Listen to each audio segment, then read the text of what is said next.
Totally Football Show. Today, Serie A heading for spareggio with title race on an edgio after Orsolini's wonder goal against Inter. Spain, the Valverde Verdi, and Atleti getting a slap from Las Palmas. We'll be hearing about Germany, Bayern's Heidenheim hiding and asking Xavi Solonso, and France, the Saint-Etienne Harry Maguire fan club grows, and why Marseille have skipped town. It's the Totally Football Show. We go now live to North London. Julien Laurens. Hello, James. Hello, everyone. Hi. How's the weather there, Jules? Very good. I'm sorry I could not be with you in the studio, Jimbo. There was all my trains were cancelled. I can't believe that. I mean, I can because you sent me a screenshot of the cancellations. You've been travelling a lot, Jules. Actually, since our last show, you took in the nerve-wracking PSG defeat at Villa. Yeah. And then on the Thursday, you went to that mad game at Old Trafford. Absolutely. I was there too. Not the same kind of stress because obviously I didn't care who won really between United and Lyon. I felt bad for Lyon and their fans, obviously, because of the scenario of the game. I felt very happy for the United fan and for Old Trafford for how they won that game somehow because they were just not very good on the game and neither were Lyon, to be fair. It was a pretty average game considering the caliber of the two clubs and the two teams. But I've just never seen not even the remontada from the Barcelona. It just didn't feel the same. Like people were literally walking out at 4-2 for Lyon. Like United fans were leaving the stadium. There were empty seats everywhere. And yet the miracle happened. It was a miracle, wasn't it? Bad week, of course, for Lyon. We'll touch on that a little bit more later on. Maybe right now as I ask you, Jules, for your moment of the week. So Jimbo, I thought long and hard about this one. I've got 4 options for you that you need to pick, really. You can have... Just you and me here, Jules. Have all 4 of them. Yeah. Do we have the time for all 4 of them? Moments of the week. What do you think, listener? All 4? Okay, then. Sure, really. Okay. So I was going to offer you a week really bad for one player, and that's Kylian Mbappe, because not only there was obviously the disappointment, let's say, or the embarrassment maybe of losing in that manner to Arsenal and being completely outplayed by Arsenal. But not only that happened on the Wednesday night, but also on Friday, the team that he owns, Stade Malherbe de Caen, so Caen in the French second division, were relegated. The Ultras came on the pitch. They were like threatening the players. There was a lot of chants against the Mbappe family, who own 80% of the club. So really a bad week for Kylian Mbappe. We could have said a bad week for Lyon, as you mentioned. Not only they lost at United in that crazy end of the game, but they also lost the derby against Saint-Etienne on Sunday night and were outplayed for most of it in a game that was chaotic with loads of things to talk about. We can talk about later on the show. Okay. I was going to offer you, I've got 2 more. You said I could have 4, so here we go. That's 2. Yeah, go for it. The third one, do you want to know the new Paris born and bred wonder kid that is taking Liga by storm at 17? Here you go. You see Kader Meite, who scored 17. He scored his first goal for Rennes at the weekend. He's only 17 and he's an amazing talent. Obviously, like I said, born and bred in Paris. And then my 4th option was, because we like a bit of argy-bargy and bit of like clashes between managers, because Liam Rosinha and Adi Hutter were facing each other on Saturday, Monaco and Strasbourg.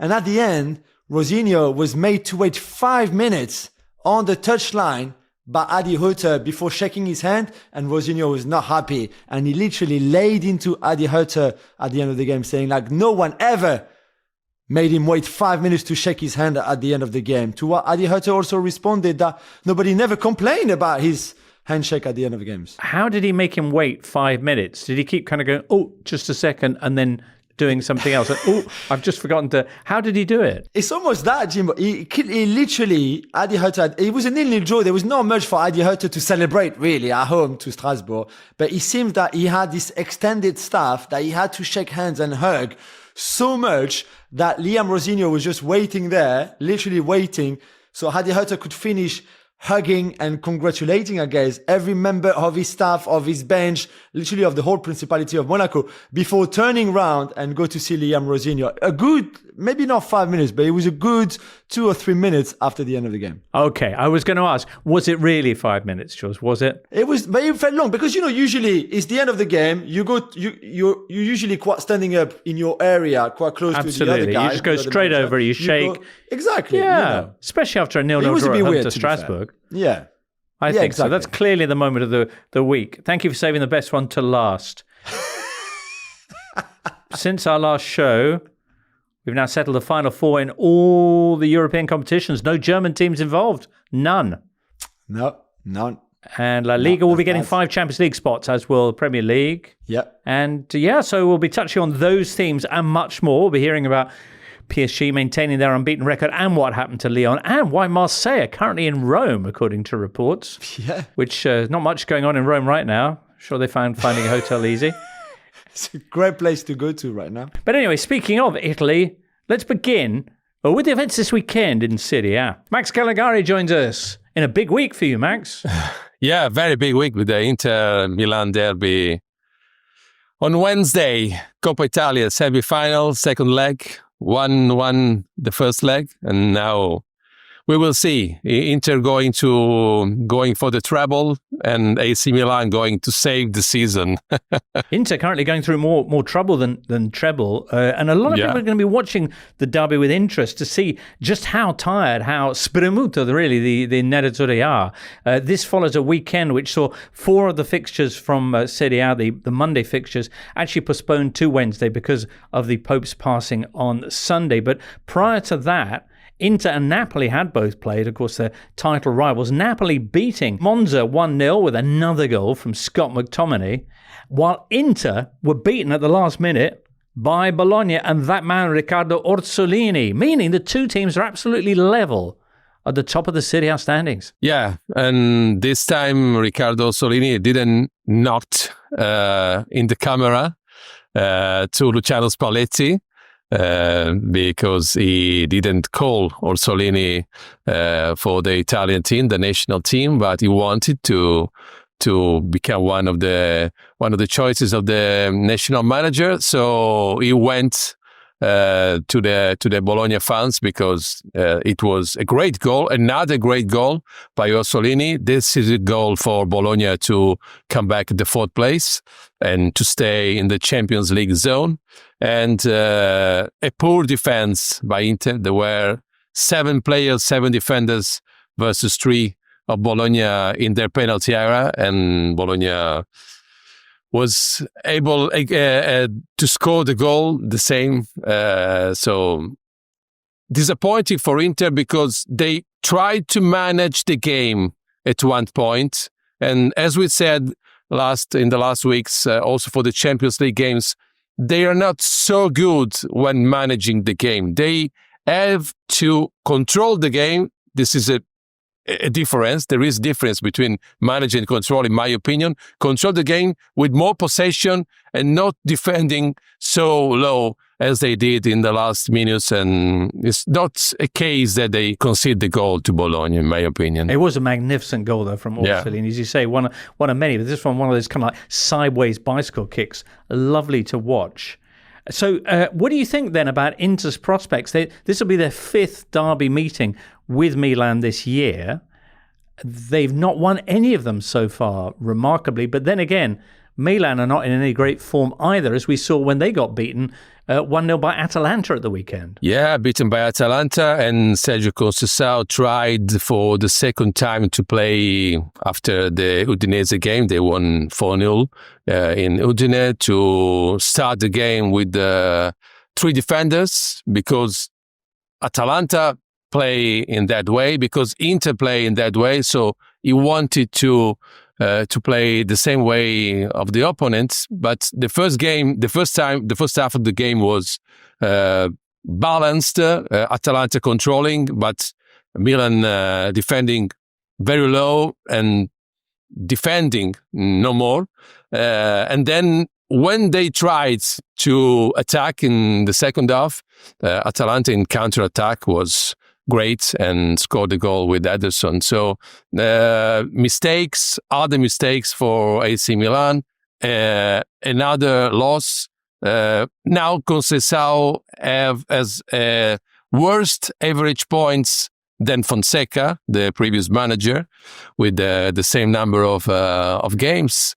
And maybe they will be another time the the kryptonite, we say. I don't know if you say the same in English for Inter, as they did, because they were able to overcame Inter in the Super Cup from 0-2 to 3-2, and then in the first derby, and then in the other derbies, even if the two last ones derbies in the league and the first leg of the Coppa Italia, Inter, in my opinion, played better than AC Milan. Max, who's coming next then? Because Conceição is not going to be there, and there's obviously a lot of managers linked with the Milan job, from De Zerbi to Allegri to Gasperini.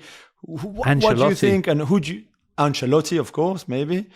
What do you think is going to happen there? First of all, they have to choose the sports director, because they haven't chosen the sports director yet. So this is the first choice. Maybe Iglitare, former Lazio sports director. Maybe Tony D'Amico, who is working for Atalanta. Now is in the agenda the second rendezvous between the board of AC Milan, the CEO Giorgio Furlani, and Iglitare. Maybe it will be the right one. And then they will choose the manager. I think, in my opinion, that considering the base of this season, they need to restart with a solid manager, with experience, with a good charisma. I'm not saying that De Zerbi hasn't these qualities, but Massimiliano Allegri has a different background for this kind of situation. And I think that he is prepared to come back and very motivated to demonstrate that he can manage again a great club as AC Milan, as he did in the past too. Only 3 wins in their last 11 in all competitions for Conceição with the Rossoneri, and now the Coppa Italia looking absolutely fundamental to saving their season, because they are lying in 9th spot. They are 9 points off the Champions League positions, 6 points off a potential lesser European tournament.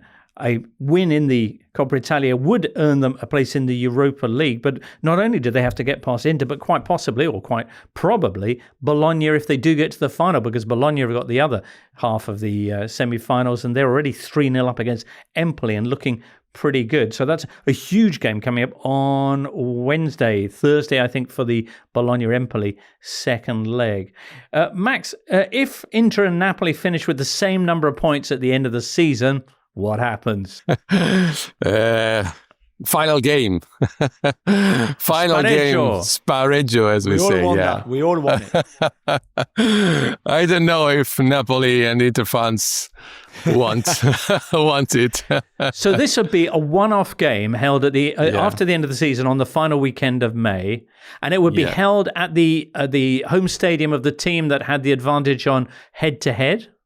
Yeah, but now they are level, because 1-1 and 1-1 in the 2 games. So goal difference, and Inter is as a better goal difference now than Napoli, a very better goal difference. But you need to consider also the public order, the security of the situation. So maybe even if, as the rule said you need or you should play in San Siro because of the goal difference, maybe the game will be played in Rome at the Stadio Olimpico because of security reasons. But you also have to consider the schedule, because if Inter manage to qualify for the Champions League final, the Champions League final is the last day of May. And then, even immediately after that, the national teams will require the players for the 2 games for the World Cup qualifying. So the only day available would be on Wednesday, the Wednesday before the Champions League final. And no extra time, by the way. So 90 minutes and straight to pens, which is even more dramatic potentially. Wow, that would be incredible. Incredible. It has happened once before, no? 1964? Yeah, great. Yeah. Bologna-Inter. When Inter lost the title to Bologna. Yeah. Yeah, incredible. In Rome. As I say, in Rome. in Rome. Yeah, 5 rounds to go before we actually get to that point. Just broadly, I mentioned tiredness and how much the fact that they have 2 extra cup competitions to compete in compared to Napoli, how much that's being seen as the decisive factor. They've also, I think, got a tougher run-in than Conte's side. Yeah, is your tougher. money on the partner pay? On Napoli, in my opinion. Yeah. On Napoli, because of the fixtures, because Napoli will have 3 games at home, and the easiest games will be at home. The other 2 games will be in Lecce on the next round, not this one, but on the other round. And then the penultimate round in Parma. And if Parma will be still in the relegation zone, that will be very, very tough. While Inter need to play against Roma in the next week, and then Verona, Torino, Lazio in the penultimate round, and then Como in the last game. So it's tougher for Inter, and of course the other extra competitions, as you said. Of course, the roster of Inter is prepared to play in 3-4 competitions. The roster of Napoli is prepared to play for 2 competitions, but Antonio Conte almost decided to not consider the Coppa Italia, and they were eliminated soon against Lazio. So I think that the situation now is balanced, and not underestimate that, for example, after the last round, Napoli players had 2 days to rest, while Inter players need to train and to recover for the game of tomorrow, and then they will have to do the same for Roma on Saturday, and they will have to do the same for Barcelona on Wednesday. So this is a huge difference. Yeah, Barcelona also got a pretty busy schedule, as we'll be hearing about from Pol Ballús very, very shortly. Max, that's fabulous. Best of luck then with the second leg of the Coppa Italia, which you'll be hosting for Canale 5. Thank you very much. Listener, if you are in Italy, tune in. Yeah, thank you very much. Pol Ballús, everybody, joins us now from somewhere in Catalonia. Where, Pol? In the heart of Barcelona, to be honest, in the very middle of the city. I had an interview this morning, and I'm just off it, stopping by in a nice coffee shop here in Barcelona, just to speak with you. Very, very nice of you, Pol. Who were you speaking to this morning? I'm not sure if I'm allowed to say, but I'm going to say it anyway. But yeah, we spoke with Xavi Hernandez, the former Barca manager. All right. Yeah. And it's going to be an interview that hopefully is going to be out soon. I don't know if this week at the Athletic, we still have to discuss it, because Barcelona have a lot going on this week. They play the cup final. But yeah, soon in the Athletic. Any nugget you want to throw our way? Any big plans or announcements? There's like quite some nice headlines. Some of them involve a guy called Lionel Messi. Maybe you know him. Yeah. Just let's leave it here for now. Yeah. All right. Well, I look forward to reading that, Pol. You mentioned Barcelona having a busy time. Boy, oh boy. They're in action tonight. They've got the Copa del Rey final at the weekend against Real Madrid. And they've got this title race, which saw all 3 of the contenders with matches with late drama in stoppage time at the weekend. Atleti lost in an amazing win for Las Palmas. Real won with an amazing volley from Valverde. And Barcelona had that incredible comeback capped by a Rafinha penalty.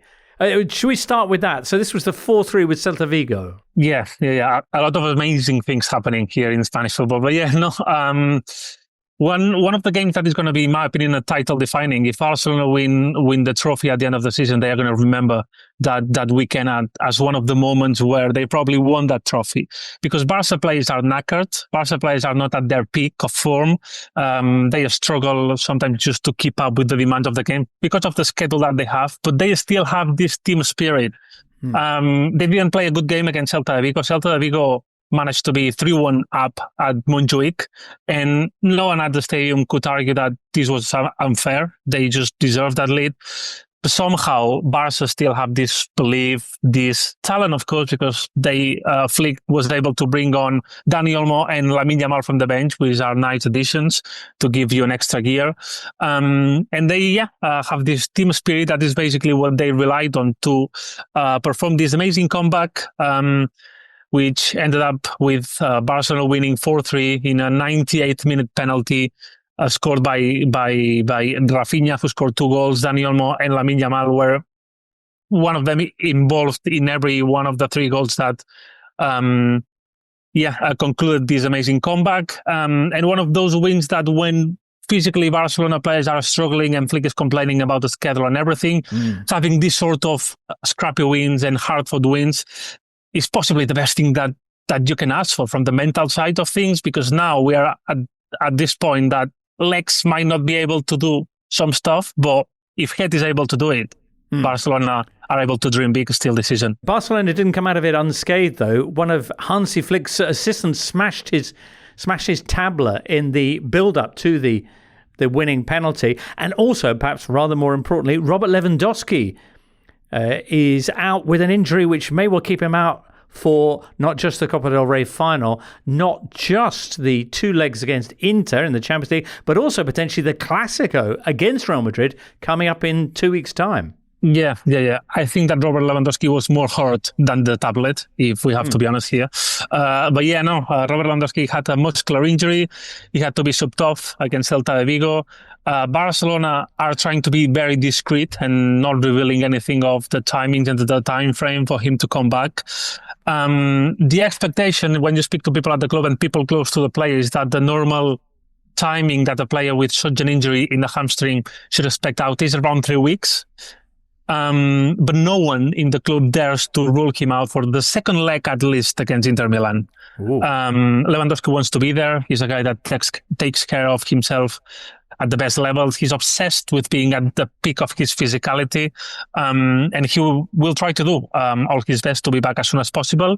And in his mindset right now, it is possibly the more realistic thing or the more feasible thing, which is not guaranteed, but is the return leg at the Giuseppe Meazza Stadium. At San Siro. Okay, well, we'll stand by for news on that. In the meantime, Sunday then, as mentioned, Real Madrid also had their stoppage time drama. This time, the lone goal of their clash with Athletic Club de Bilbao. And what a goal it was from Fede Valverde. What a goal. I think that Fede Valverde can only score golazos like this.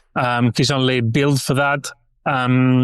This was the first goal this season in La Liga that he scored from inside the box. So just imagine how all the other ones were. I honestly think he's the most important player in that Real Madrid squad. He's the one that gives them the balance, that can play anywhere. He started the game as a right back, then he played as a midfielder. He can be a right winger if you want him to. And in a Real Madrid side which is unbalanced, possibly too much of attacking power in there, Fede Valverde compensates for a lot of things.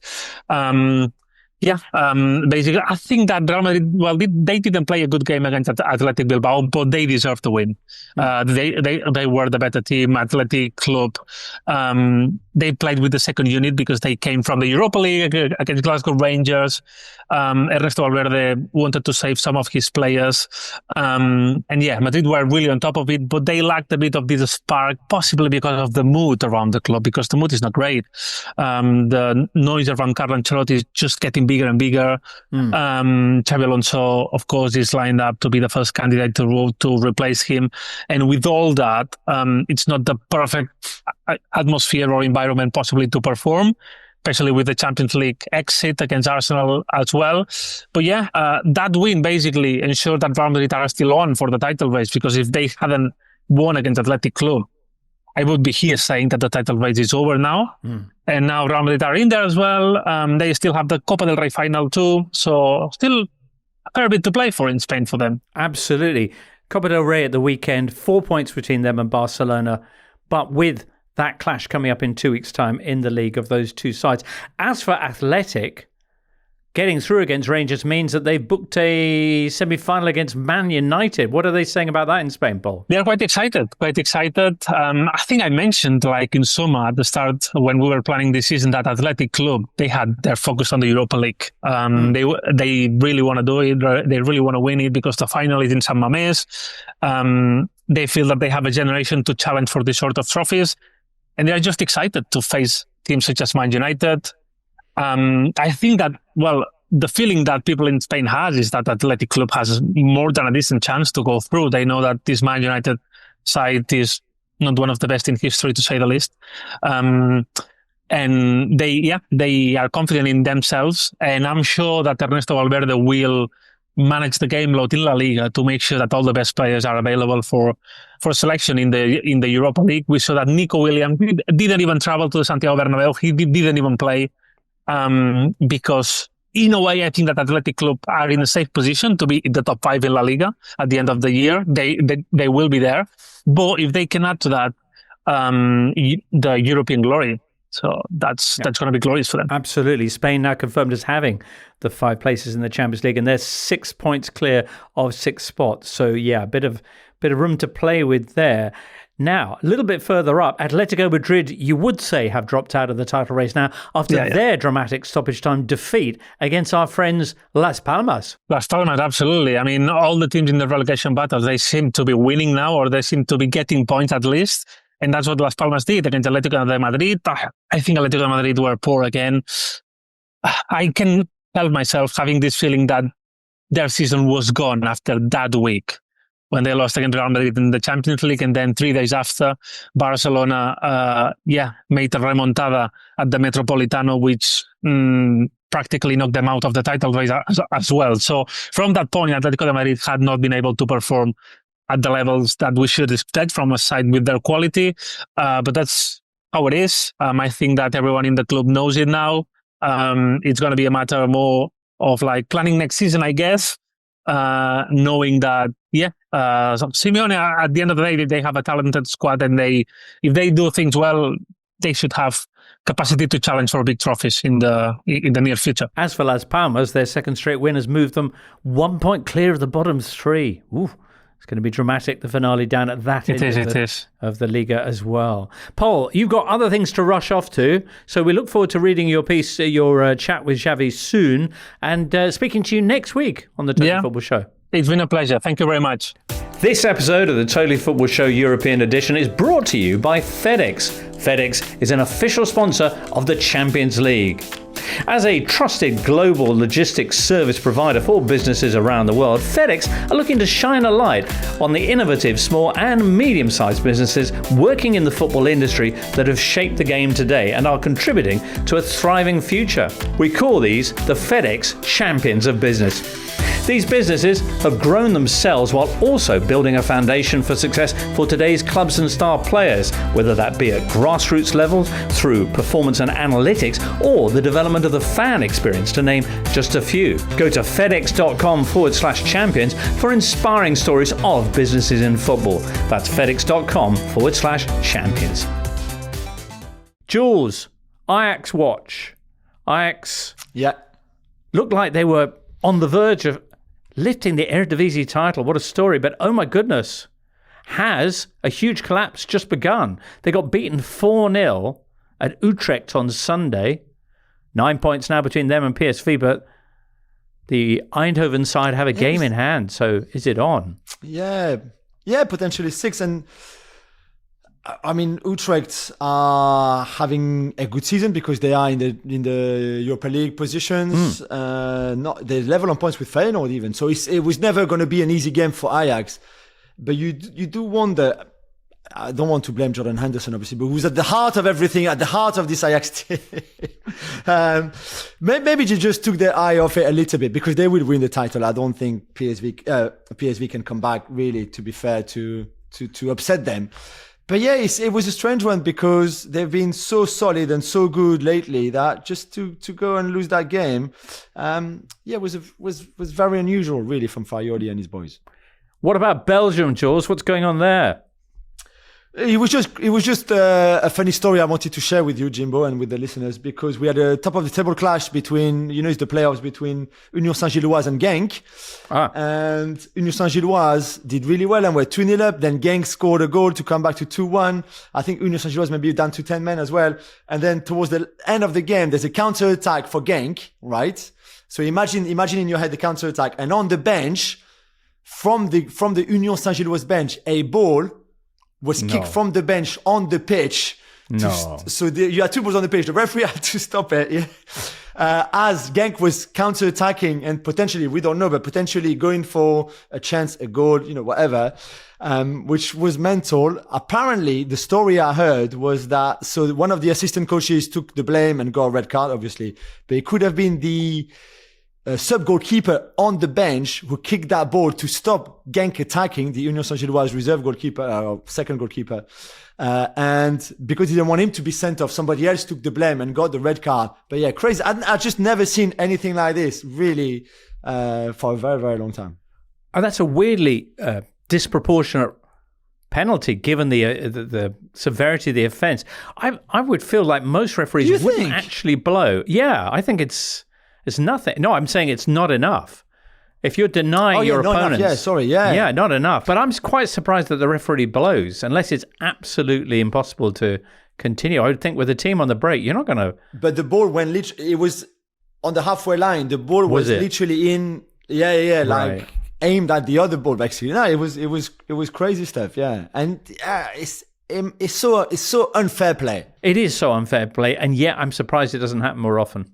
If the price of it is only losing your assistant manager or a rando member of like a physio or something, take that one for the team. Great new tactic. You're right. Bundesliga time. Seb Stafford-Bloor joins us now from Hamburg. Hello, how are you? Very good. We've got Julien Laurens there in North London. Seb, you're in Hamburg.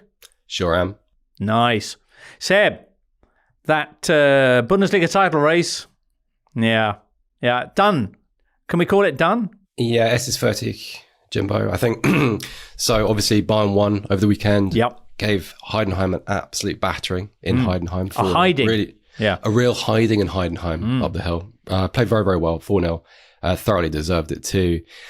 Leverkusen stumbled in Hamburg, could only draw with St. Pauli at 1-1 on Sunday afternoon. And it actually felt really characteristic of their season because St. Pauli deserved their point, might have actually deserved to win the game.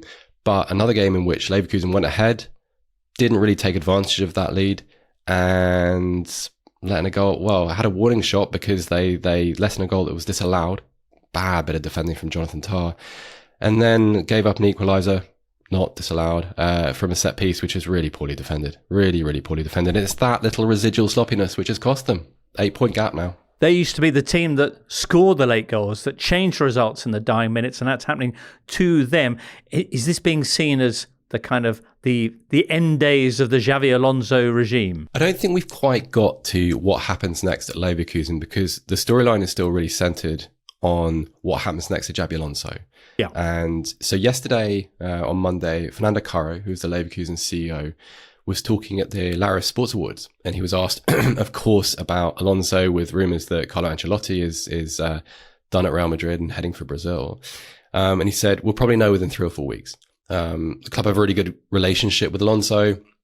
They've always been upfront about, what they want. Caro, Alonso, Simon Rolfs, CEO for Sport, from their partnership. And they've always said also that, if Alonso wants to go, they're not going to stand in his way. They're not going to kind of keep him prisoner in Leverkusen. So we'll see. I think, the communication's pretty frank and honest there. So I think we'll have a pretty uncomplicated resolution. But he has a contract, so he might well stay. But we'll see. And then I think then and only then we'll get to kind of succession planning. Well, probably we'll get to Florian Wirtz first and then succession planning. Okay. What's going to happen with Florian Wirtz, where he might be next season? I was just wondering if the assumption, I think, from most people is that Xavi is going to leave at the end of the season and is going to go to Madrid, and whether that's having any impact on Leverkusen's sudden loss of form. No, I don't think so, because I don't think it is a sudden loss of form. I think actually, if you've known where to look, the signs haven't always been great all season. And I think it's pretty understandable why. For a club like Leverkusen of their size to win an undefeated domestic double, where do you go next? Because within your context in football, well, not all of you, not the entire first team head coach and coaching staff, but you've kind of completed football within that area, right? And so emotionally, it's very, very hard to rejuvenate that. And also, I think if you look back over the summer and what they were or were not able to do in the transfer market, their aim was obviously to raise the floor of their squad, back up a few positions. I think in hindsight, whilst they certainly suffered a few injuries, but in hindsight, I think renewing a few of those positions, moving on some of the players who've been part of that success, that might have been the better way to go. So, we talked about defensive sloppiness, but I think there's been a slight I mean, you know what it's like in football. At the top level, a drop of 1 or 2% shows a real difference. And I think in terms of the speed of their football, their chance creation, and I think their potency in transition, not quite where it was last season. Also, they're not treated quite the same respect by other teams. St. Pauli being a great example. St. Pauli went at them from pretty much the first minute, could have scored a couple in the first 20 minutes, had about 50% of the ball, created the better chances. There was none of that respect that you would expect to have found either last season or traditionally for a defending champion. I hear you. They're 8 points behind Bayern now, so title very much heading to Munich. Bayern, as you mentioned, 4-0 winners over Heidenheim, with Harry Kane scoring his 60th goal in 60 Bundesliga matches. Is he the fastest player ever to get 60 in the Bundesliga? Yes, he is. Did he smash Erling Haaland's record? Yeah, kind of. Haaland took a whopping 65 games, so there you go. So they can actually win the title next weekend, Bayern. They can do. Hey, one more stat for you. So obviously the player that Kane is always compared to is Robert Lewandowski. His 238 Bundesliga goals came in 253 appearances.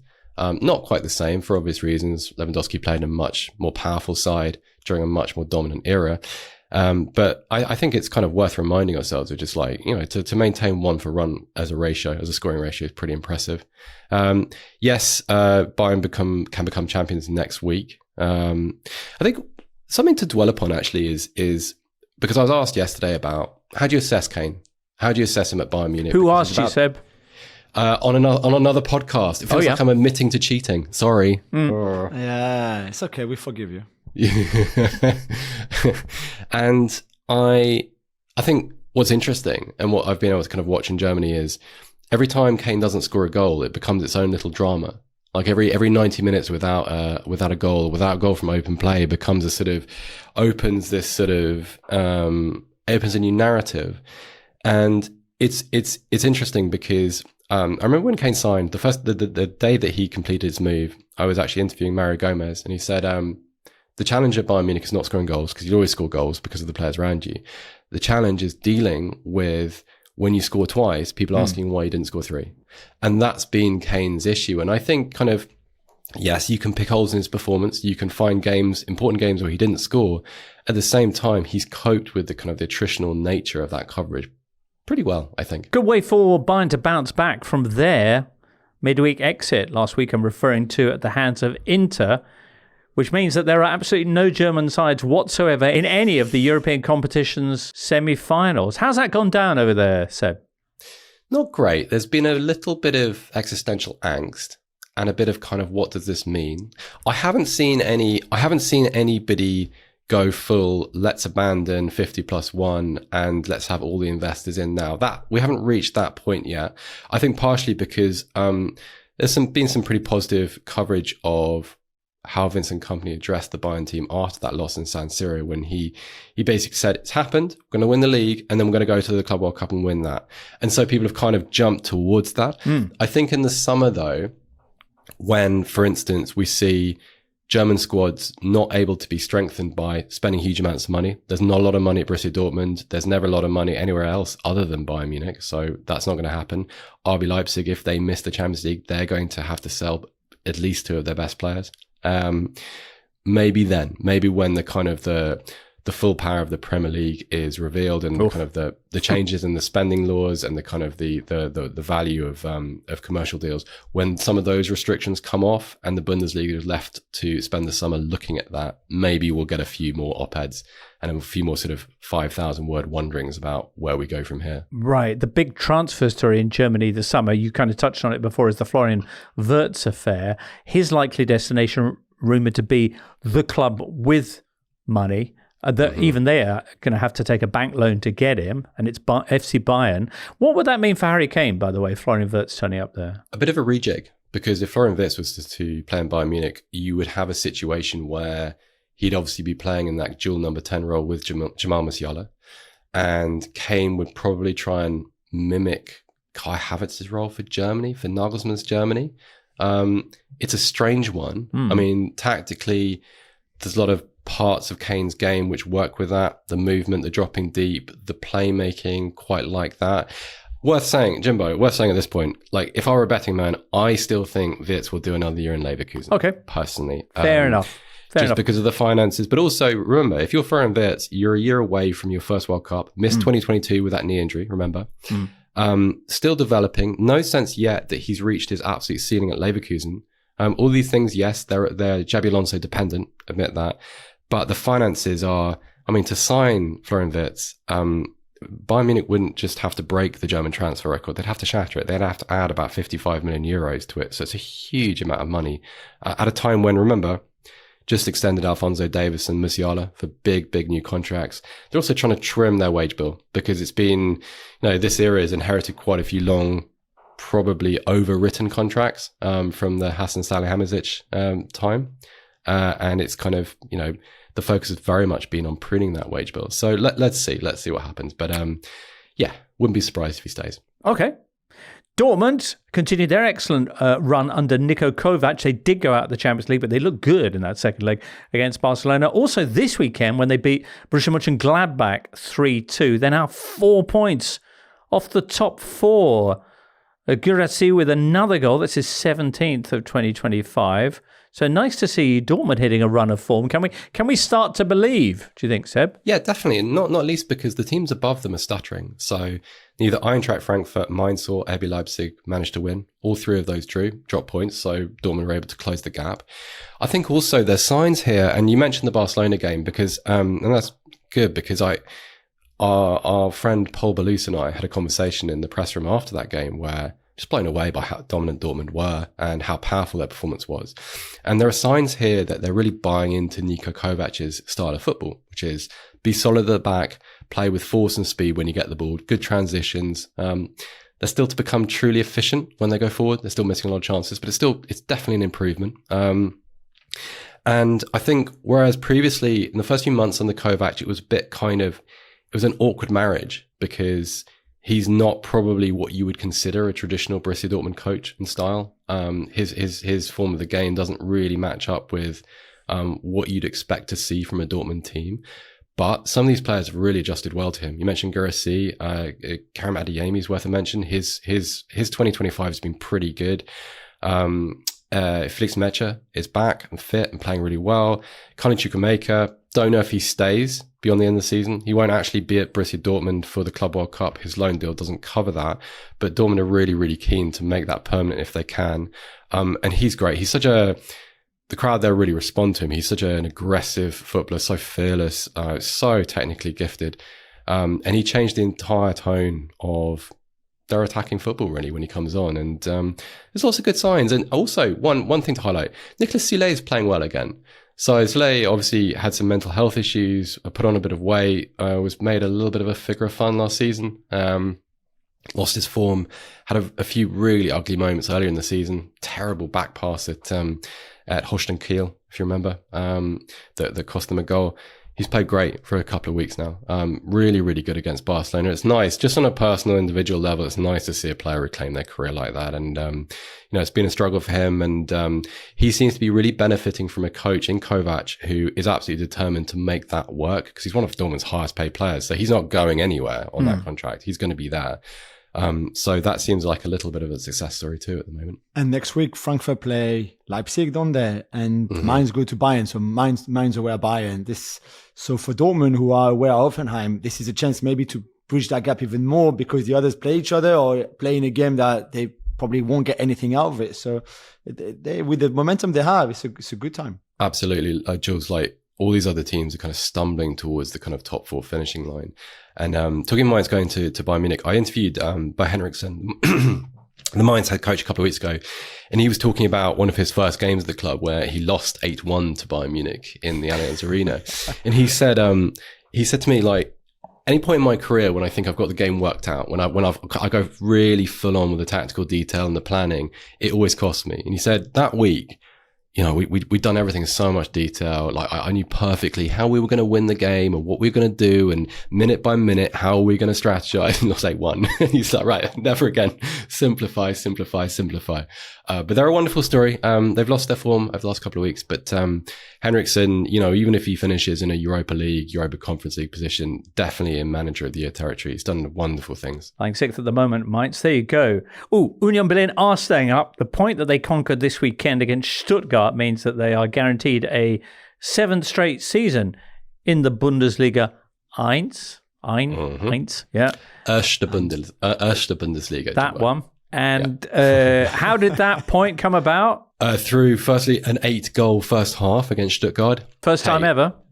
Yeah, highest scoring first half in Bundesliga history. Hey, by the way, listen, I'm not going to describe it. If you've got 45 minutes over the next week, just go and watch it. You will not have more fun. Have you watched it, Jules? Yeah, because it was the late kickoff on Saturday. So I had a screen on Villa Newcastle and then another screen on that. And the kids were saying like, why do you want to watch Union Berlin against Stuttgart? I said, I don't know, like, Stuttgart is such a fun team, usually so entertaining that this could be good. Little we knew that we would see 8 goals between the 5th minute and the 45 plus 6 or something on unexpected goals combined of 1.5 or 1.6. So they scored 8 goals. 1.75, yeah. Yeah, 1.75 combined. By full time, that XG tally. And it is simultaneously some of the best, silliest and most entertaining football you could ever wish to see. Fantastic. Absolutely brilliant. How was the second half? You knew how the second half was going to be. You knew because that's that weird little law that football kind of keeps maintaining. Cannot be any goals after that. And it was drab. It was awful. Right. But this is the punishment though, Jimbo. If you're a Johnny come lately and you've just been signposted by people talking on Twitter, oh, this is a great game, you don't deserve any more goals. Yeah, I agree. You're all people like Jules who kind of trying to make a point to his kids about the quality of like Bundesliga in Berlin. And that's how it should work. There you go. Well, you can keep watching it next season because they'll still be in the Bundesliga that you mentioned there. The Bundesliga. Thank you very much. And so will you, Seb, I hope.